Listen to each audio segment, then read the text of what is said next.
No embalo do capítulo 3, a gente já vai para Romanos 4. Porque não tem como a gente deixar para depois. Aqui a gente precisa seguir aqui essa linha de pensamento. E sabe uma coisa que eu achei bem interessante? Que eu acho, na verdade, interessante na Bíblia. Que às vezes a gente lê alguma coisa, uma verdade nova, que é nova para nós. A gente tá lendo pela primeira vez. E a gente acha, às vezes, que aquilo é novo, né? Que vai começar a mudar alguma coisa a partir dali. Mas muitas vezes, quando a gente começa a ler mais e entender, a gente percebe que Deus já estava mostrando aquilo desde, muito antes. E aqui em Romanos 4 é exatamente isso, porque Paulo, ele acabou de falar algo aqui, né, meio chocante assim, que ninguém pode ser então ser aceito por Deus através do próprio esforço.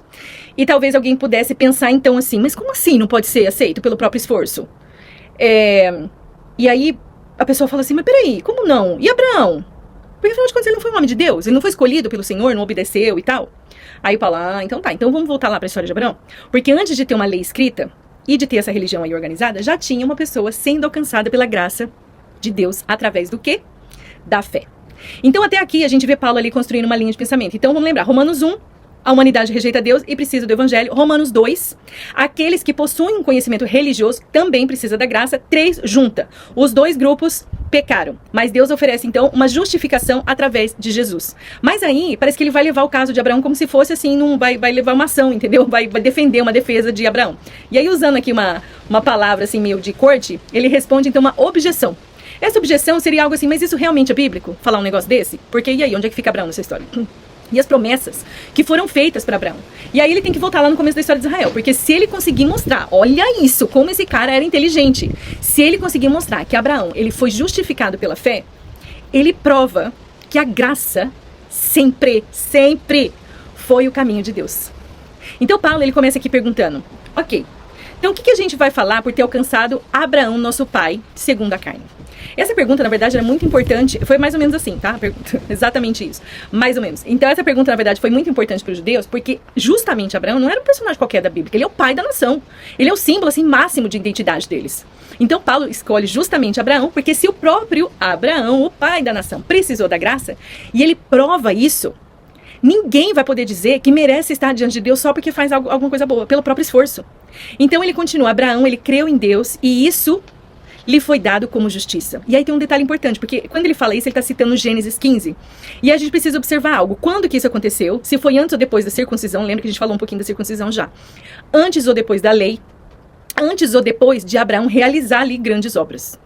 Então, quando foi isso? A resposta para todas as perguntas? Antes.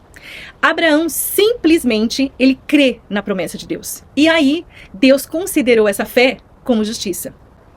E aí Paulo, na verdade, ele continua, porque ele faz uma comparação. Como alguém que trabalha, e quando você trabalha, você recebe um pagamento. Esse pagamento é uma recompensa pelo seu trabalho. Mas ela não é um presente. É algo que alguém deve isso para você, porque você trabalhou, e aí agora você precisa receber algo. Então, com Deus, ele diz que isso é diferente. A salvação não é um salário que a gente recebe só porque a gente mereceu, ou porque a gente fez alguma coisa para merecer. Essa coisa com Deus, que é a graça, né, recebida por Deus, ela é dado gratuitamente. Porque Deus, ele decidiu oferecer. Então, é uma grande diferença entre uma coisa e outra. Então, se a gente pode conquistar algo diante de Deus, se você pode conquistar algo diante de Deus, então existe motivo para você se orgulhar do que você conseguiu conquistar, entendeu? Mas, se tudo vem da graça, aí você não tem motivo para se orgulhar. Porque a resposta não é orgulho daí, é gratidão. E aí Paulo, ele fala também sobre Davi, ele traz Davi para a conversa. É interessante porque ele não usa só Abraão, ele acaba usando Davi também. E Abraão mostra que a justiça vem pela fé, e Davi mostra que existe perdão para o pecador. Olha que duas figuras assim que ele traz ali. Então Paulo, ele está mostrando que a graça não é uma exceção. Ela tem atravessado ali toda a história bíblica desde o início. E aí a gente lembra que Davi escreveu: bem-aventurado aquele cujos pecados, ou algumas versões diz iniquidade, são perdoados. Então percebe que, na verdade, Davi não está dizendo feliz aquele que nunca errou, ele está dizendo feliz aquele que foi perdoado. Então essa que é a diferença. O evangelho não é uma mensagem para as pessoas conseguirem se tornar perfeitas. A gente não está atrás de perfeição aqui. Mas é uma mensagem para pessoas que reconhecem que não são nada sem Deus e reconhecem a necessidade de Deus. Aí depois Paulo volta em Abraão de novo e agora ele entra numa questão legal, porque ele fala que a bênção de Abraão veio somente para os judeus? E Paulo responde: não. Porque a promessa veio antes da circuncisão. Então Abraão, ele se torna pai de todos os que creem. Ai, gente, isso é demais. Judeus e gentios. Então todos aqueles que confiam em Deus. Então Paulo, ele não está dizendo que Israel perde o seu valor, ele está apenas mostrando que o plano de Deus sempre foi maior, desde o começo. Deus já tinha em mente abençoar todas as nações através da promessa feita para Abraão. Então o evangelho não é uma mudança de plano, é o cumprimento do plano.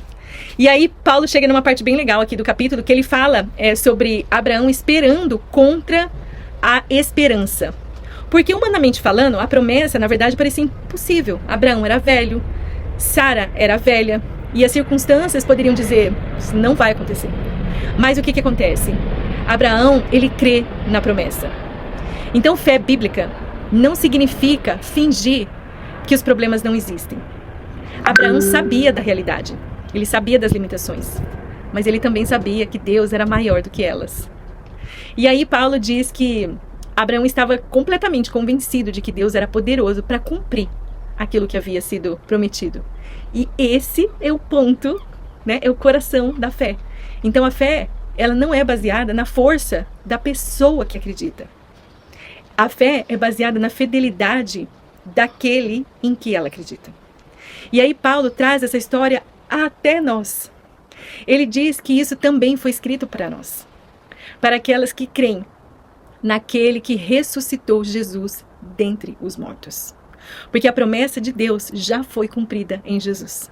Jesus foi entregue por causa dos nossos pecados. E ele ressuscitou para nossa justificação. Então Romanos 4 é lindo, né, gente? Fala sério, é muito lindo, lindo, lindo. Romanos 4 nos lembra de uma coisa importante, que a nossa relação de Deus nunca foi, nunca será construída em cima daquilo que a gente consegue oferecer. Ela é construída sobre aquilo que Deus prometeu cumprir. Muitas vezes a gente carrega uma sensação de que a gente precisa provar o nosso valor para Deus. A gente precisa fazer mais, a gente precisa ser melhor, a gente precisa mostrar que merecemos. Mas Paulo nos lembra que Abraão, ele não começou sua caminhada tentando conquistar a aprovação de Deus. Ele começou confiando na promessa do Senhor. E talvez a pergunta hoje seja, será que eu estou conseguindo conquistar algo que Deus já decidiu oferecer pela graça? Será que quando eu penso na minha caminhada com Deus, eu vivo tentando provar que eu sou digna? Ou será que eu descanso naquilo que Jesus já fez por mim? Romanos 3 nos mostrou que a gente precisa da graça, mas 4 mostra que a graça sempre foi o plano de Deus. Que Abraão não foi aceito porque ele conseguiu fazer tudo certo. Ele foi aceito porque ele confiou naquele que prometeu. E Paulo ainda precisa responder uma pergunta. Se somos justificadas pela fé, o que essa fé produz dentro de nós? Como que uma pessoa que recebeu a graça começa a viver? E é exatamente isso que Paulo começa a mostrar quando a gente for em Romanos capítulo 5. Deus abençoe.